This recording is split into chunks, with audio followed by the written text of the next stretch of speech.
JDS ಜೊತೆ ಕಾಂಗ್ರೆಸ್ ನಾಯಕರು ಮಾಡಿಕೊಂಡ ಒಪ್ಪಂದವೇ ಅಧಿಕೃತ. ಯಾರೂ ಕೂಡ ಪಕ್ಷದ ಬಗ್ಗೆ ಮೈತ್ರಿಯ ಬಗ್ಗೆ ಆಗಲಿ ಹೇಳಿಕೆಯನ್ನ ನೀಡುವಂತಿಲ್ಲ. ಯಾರೋ ಸುಮ್ಮನೆ ಅನೌಪಚಾರಿಕವಾಗಿ ಮಾತನಾಡಿದ್ದನ್ನ ವಿಡಿಯೋ ಮಾಡಿದ್ದಾರೆ. ಸಿದ್ದರಾಮಯ್ಯ ಹೇಳಿಕೆಯಿಂದ ಸರ್ಕಾರದ ಮೇಲೆ ಯಾವುದೇ ಪರಿಣಾಮ ಇಲ್ಲ. ಯಾವುದೇ ನಾಯಕರು ಬಹಿರಂಗ ಹೇಳಿಕೆಯನ್ನ ಕೊಟ್ರೆ ಅದನ್ನ ಕಾಂಗ್ರೆಸ್ ಸಹಿಸಲ್ಲ ಅಂತ ಡಿಕೆಶಿ ಹೇಳಿದ್ದಾರೆ. ನಿನ್ನೆಯಿಂದಲೂ ಕೂಡ ಸಿದ್ದರಾಮಯ್ಯ ಅವರು ಮಾತನಾಡಿರುವಂಥದ್ದು ಬಹಳಷ್ಟು ಚರ್ಚೆಗೆ ಗ್ರಾಸ ಆಗಿದೆ. ಕೆಲವೊಂದು ಕಡೆ 1 ವರ್ಷ ಮಾತ್ರ ಸರ್ಕಾರ ಇರುತ್ತೆ ಅನ್ನುವಂಥದ್ದು. ನೋಡಿ, ನಾವು 5 ವರ್ಷ ಸರ್ಕಾರಕ್ಕೆ ನಾವೆಲ್ಲ ನಮ್ಮ ಪಕ್ಷದ ವರಿಷ್ಠರು ಸಿಗ್ನೇಚರ್ ಮಾಡಿ ಕೊಟ್ಟಿದ್ದಾರೆ. ರಾಹುಲ್ ಗಾಂಧಿಯವರ ಸಮ್ಮತಿಲೇ ಎಲ್ಲ ತೀರ್ಮಾನಗಳು ಆಗಿದೆ. 5 ವರ್ಷ ನಾವು ಡಿಸ್ಟರ್ಬ್ ಮಾಡಬಾರ್ದು, ಅವರೇ ಮುಖ್ಯಮಂತ್ರಿ ಆಗಿರಬೇಕು, ಸರ್ಕಾರ ಇರಬೇಕು ಅಂತೇಳಿ ನಾವು ಸಂಪೂರ್ಣವಾದಂಥ ಬೇಷರತ್ ಬೆಂಬಲವನ್ನು ಕೊಟ್ಟಿದ್ದೇವೆ. ಅವರು 37 ಕ್ಷೇತ್ರ ಗಮನದಲ್ಲಿ ಇಟ್ಕೊಳ್ಳಿಲ್ಲ, 224 ಕ್ಷೇತ್ರನೂ ಗಮನದಲ್ಲಿ ಇಟ್ಕೊಂಡು ಎಲ್ಲೆಲ್ಲಿ ಜಾತ್ಯತೀತ ಜನತಾದಳ ಬಿಟ್ಟು ನಮಗೂ ಕಾಂಗ್ರೆಸ್ಗೂ ನೇರವಾಗಿ ಹಣಾಹಣಿ ನಮಗೂ BJPಗೂ ನೇರವಾಗಿ ಹಣಾಹಣಿ ನಡೆದಿದೆ, ಅದನ್ನೆಲ್ಲ ಗಮನದಲ್ಲಿ ಇಟ್ಕೊಂಡು ತೀರ್ಮಾನವನ್ನು ಮಾಡಿದ್ದಾರೆ. ಯಾರೋ ಕೆಲವರು ಸುಮ್ಮನೆ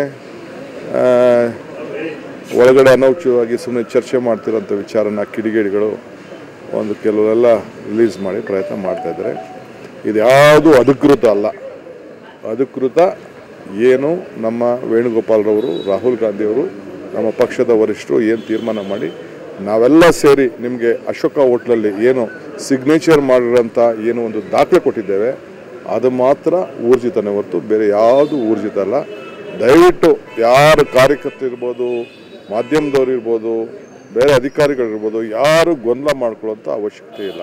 ನಾವು ನಮ್ಮ ಪಕ್ಷದ ಆದೇಶವನ್ನು ಚಾಚು ತಪ್ಪದೆ ನಾವು ಪಾಲನೆ ಮಾಡ್ತೇವೆ. ನಂದೇ ಆಗಲಿ ನಾನೇ ಆಗಲಿ ಕೊಡಬೇಕಾದ್ರೆ ನನ್ನದೇ ಆದಂಥ ಒಂದು ವಿಚಾರ ಇರಬೇಕು. ಆಮೇಲೆ ನಿನ್ನೆ ನಾನು ನನ್ನ ಕ್ಷೇತ್ರದಲ್ಲಿ ಬಜೆಟ್ ದಿನ ನಾನು ಇರುವುದಿಲ್ಲ ಅಂತ ಹೇಳಿದ್ದೇನೆ. ಕಾರಣ ಏನಪ್ಪ ಅಂದರೆ ನನ್ನ ನೊಣಂಕೆರೆ ಮಠ, ನಾನೇ ಅಲ್ಲಿ ಕಾರ್ಯಾಧ್ಯಕ್ಷನಾಗಿ ಕೆಲಸ ಮಾಡ್ತಾಯಿದ್ದೀನಿ.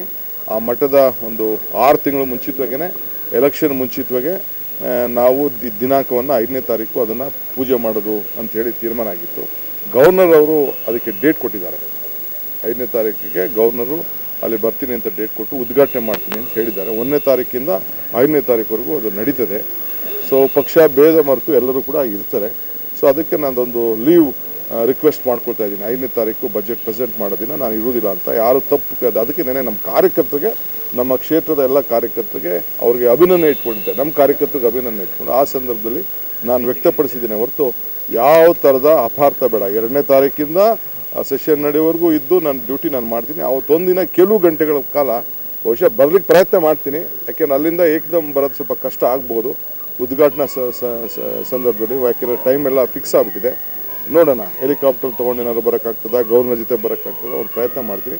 ಆದರೆ 5ನೇ ತಾರೀಕು ಇಲ್ಲ ಅಂತೇಳಿ ಯಾರೂ ತಪ್ಪು ಭಾವನೆ ತಿಳ್ಕೊಳ್ಬಾರ್ದು.